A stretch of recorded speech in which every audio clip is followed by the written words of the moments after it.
Listen to this. Experts are warning of Iran's intentions as Tehran-backed fighters target U.S. bases in Iraq and Syria and attack ships in the Red Sea. One expert telling the New York Post, quote, "We are pretending we're not at war, but the Iranians and the Houthis are at war with us. This is all part of a greater Iranian plan to defeat the United States, to get the U.S. to abandon the Middle East so it could spread the Iranian Islamic Revolution in Iraq and Syria, in Lebanon, to defeat Israel, to defeat the Saudis." Fox News contributor and retired Marine bomb tech Joey Jones joins us now. Double J, great to see you as always.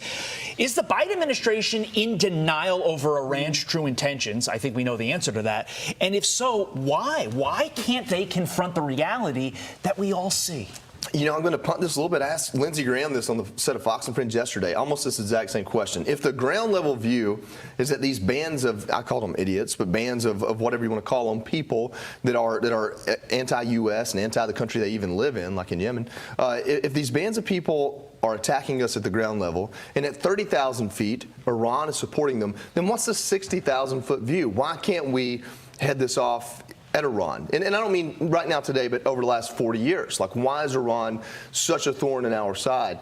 And I said, is it that China and Russia want to be aligned? And as a senior senator, even though I don't really agree with him very often, his opinion was very matter of fact. I said, if bombs dropped in Iran tomorrow, U.S. bombs, what would be the consequence? And he said, nothing beyond Iran is no longer a problem. I don't understand his view on that and the last 6 administrations' actions, all the way back to Carter, or 6 presidents' actions. Those don't line up. They don't. And so that leaves us all asking that question. Why are we afraid to tackle this if this is the root to other problems? Look at Iraq. I mean, we fought a war there for more than 10 years. Afghanistan for 20. The Middle East is difficult for us. And if they're saying now that all the roads lead back to Iran, then why are we fighting wars in other places? I'm not advocating for war in Iran. I'm asking, why have we done what we've done over the last 40 years if it goes back to Iran? Well, there's also a big development on the nuclear weapons front with Iran. They just started to increase their uranium enrichment again. And just to give some more detail to this story, the 2015 Iran nuclear deal capped enrichment at 3.67%. Iran just reached 60% enrichment, and it takes 90% to reach weapons grade. I'm not a nuclear weapons expert, and even I can understand that sounds concerning. And it's clear that right now, Iran feels emboldened, which is a huge problem. Yeah, so here's, just to break it down a little bit. So what makes fissile or nuclear material nuclear is that you have protons, electrons, neutrons. You have too many of some of those in an atom, and it's got more energy than it should. Some of those are trying to escape. Some of them are trying to get in. And you start a chain reaction. You throw something in there, and it starts putting that extra energy in other places, and it cascades. That's a bomb. That's not. All right, I want to start off by giving all glory, honor, and praises to Yahweh, Ba'ashem, Yahushua, Ba'ashem, Rakakadash. Double blessings and honors to the apostles, a great millstone, who taught me the truth through the spirit of Yahweh, Ba'ashem, Yahushua. And today, I want to talk about some of the things I've seen in the news regarding the war that's going on, the rumors of war that's been going on throughout the news. So, as you see, it say Iran is already at war with the U.S., and everything is escalating, whether it's Israel and Gaza, that war, or the Ukraine and Russia war. And in the video, you seen the dude say, let me see if I can go back. He said, very often, his opinion was very matter of fact. I said, if bombs dropped in Iran tomorrow, U.S. bombs, what would be the consequence? And he said, nothing beyond Iran is no longer a problem. See, and that's the problem with Esau now. They think they're untouchable, but you got these great world powers like Ukraine, Slovakia, Russia, North Korea, and China, and Iran now basically preparing for war with the U.S. And they're getting them ICBMs prepared to hit the U.S. soil so that Babylon could be judged. It said North Korea leader Kim Jong-un has ordered his country's military, munitions industry, and nuclear weapons sector to accelerate war preparations to counter what he calls unprecedented confrontational moves by the U.S. So this thing is just daily is boiling. Every day it's getting closer and closer. See, North Korea, Kim Jong-un preparing for war, citing unprecedented U.S. behavior. So that's, see, you say, North Korea leader Kim Jong-un has ordered his nation's industrial and military sectors to prepare for war with the United States, citing unprecedented confrontational activity by the U.S. and its allies. Salakia. Kim, speaking at a 2024 planning meeting Wednesday of his ruling Workers' Party, said an in-depth analysis indicated that the severe political and military situation on the Korean Peninsula had reached its limit, the state-run news agency reported Thursday. The news agency said the military-industrial sector, nuclear weapons sector, and civil defense sector were urged to further accelerate the completion of preparations for this war. So these other countries, they're preparing for war. Meanwhile, people are, like they always are, asleep, not knowing what's going on. The heck? Not knowing what's going on in the news.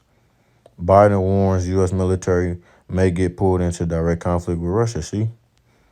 Warning that the United States is at a high risk of being pulled into a direct conflict with Russia if the Kremlin succeeds in its war against Ukraine. And I read the other day, actually this was yesterday, I think, Ukraine bombed a Russian Navy ship, and it was a really big explosion, and it messed some people up. And then this is what I just seen. This is 3 hours ago. Russia launches the biggest aerial barrage of the war and kills 30 civilians, Ukraine says. As well as I seen something else, and it said that Russia and the United States was getting in the tensions, and they haven't been this high since the Cold War. So I just want to read a few scriptures, you know what I'm saying? Shouldn't be too long. So number one, Matthew 24:6, and ye shall hear of wars and rumors of wars. See that ye be not troubled, for all these things must come to pass, but the end is not yet. 7. For nation shall rise against nation, and kingdom against kingdom, and there shall be famines and pestilence and earthquakes in divers places. All these are the beginning of sorrows. So as you just read, we're seeing rumors of war. It's already war going on over there. But through all the wars that the United States has been in, the United States has never taken a big blow. The only time they took a somewhat big blow was Pearl Harbor. So all the stuff that the United States have done to these people, like that guy said, they not worried about Iran. They've done all these things to these people, and they are yet to reap what they sow, which takes me into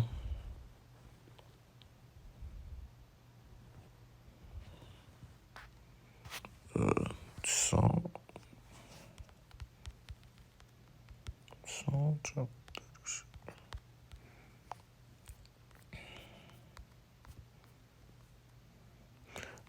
Psalm chapter 37:12. The wicked plotteth against the just, and gnasheth upon him with his teeth. Yahweh shall laugh at him, for he seeth that his day is coming. The wicked plotteth against the just, and gnasheth upon with his teeth. Yahweh shall laugh at him, for he seeth that his day is coming. So the wicked's day is coming.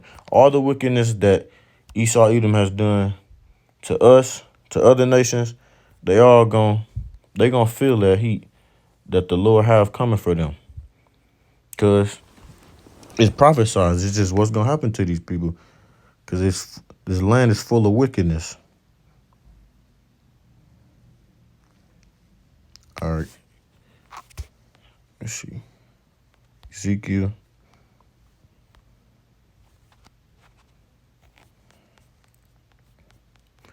Ezekiel chapter 7, verse 25. Destruction cometh, and they shall seek peace, and there shall be none. Mischief shall come upon mischief, and rumor shall be upon rumor. Then shall they seek a vision of the prophet, but the law shall perish from the priests, and counsel from the ancients. The king shall mourn, and the prince shall be clothed with desolation, and the hands of the people of the land shall be troubled.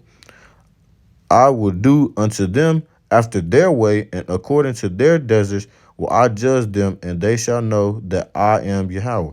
So, all the stuff that they've done to people, all the stuff that they've done to us, they enslaved us, all that stuff, cut our arms off, made us into chairs, all that stuff is going to be put back onto them. When they got them ICBMs pointed at each other, this place going to get burnt into fire. And for all of y'all who keep on saying it's not going to happen,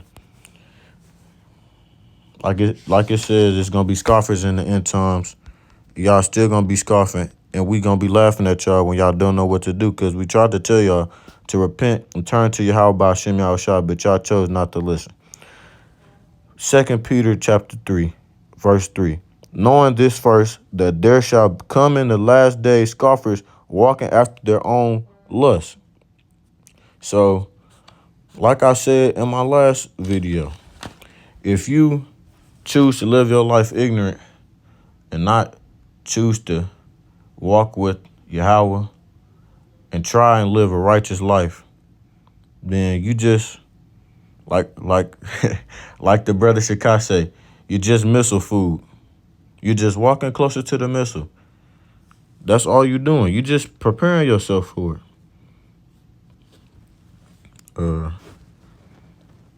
So yeah, we told y'all, but y'all don't want to listen, man. It is what it is. Y'all gonna be calling our phones and we not gonna pick up. We gonna tell you we can't do nothing to help you because we tried to tell you, but you didn't want to listen. That's on you. But getting back into the war, what I was talking about originally.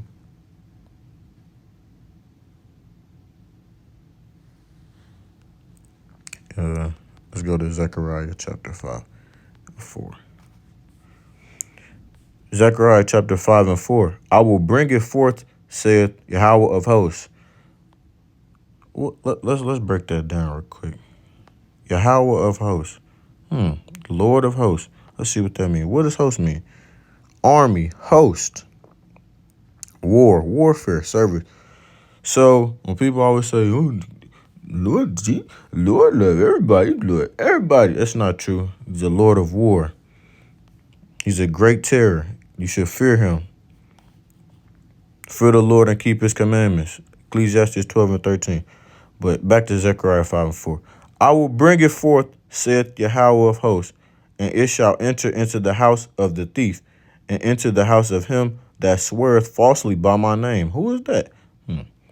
And it shall remain in the midst of his house, and shall consume it with the timber thereof and the stones thereof. So this house gonna get consumed. Esau temple gonna get consumed, man. You can't run away from prophecy, what the Lord got planned. Because once you're in his hand, nobody can deliver you out of him, like I said. So all y'all running around blindly, not knowing what's going on, y'all need to wake up. Hosea 4 and 6. My people are destroyed for lack of knowledge. Let's read it again. My people are destroyed for lack of knowledge, because thou hast rejected knowledge. I will also reject thee. So y'all chose not to listen, chose to live in La La Land, chose to reject knowledge. You see what's going to happen. My people are destroyed for lack of knowledge, because thou hast rejected knowledge. I will also reject thee, that thou shalt be no priest to me. Seeing thou hast forgotten the law of the Most High Power, I will also forget thy children. So, hey, man. I just wanted to come on here, read a few scriptures, talk about what's going on in the news. Call halal Yahweh Ba'ashem Yahushua Ba'ashem Rakakadash. Lord willing, this is edifying. And until I see you again, Shalom.